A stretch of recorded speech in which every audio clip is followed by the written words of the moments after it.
ए तुम्हें कहने की जुगे नहीं थी साथी के अंदर ढंगे असलो भाई देख ए पता के सुन आ तोर मुहे की खराब हो का बना दे होए गो पिठा बना मकरो घर बइनी कहीं होछे बेरी पाली कहीं होछे मोरगा है किधर पाना गड़ पाकू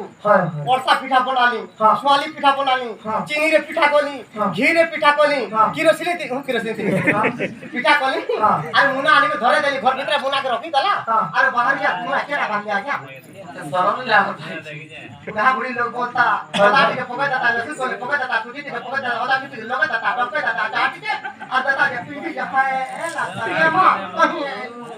मामू को बोले जाता केरा काम आलोनी सारा तिलो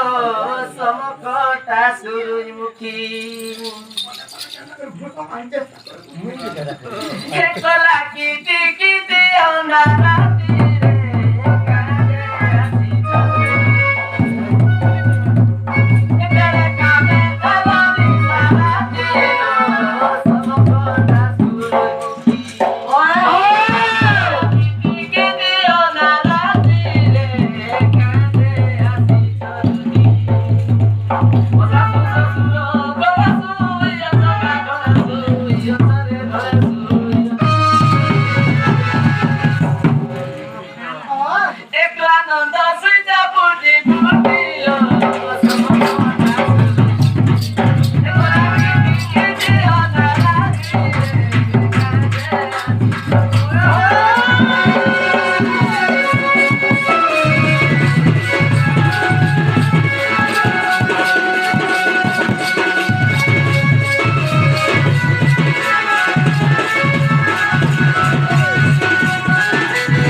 हमर बाबू को कथा में कोला बहुत कोटियो बीती वाली रे बाल लगायो अपन करी छे गाड़ी गुटे देबे ठेला गाड़ी बोल बोल अभी ने ऐसे सरपंच हंता लागे 5000 देला के टाइम बोल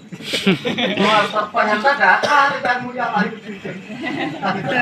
हे मक्का हे भगवान को दे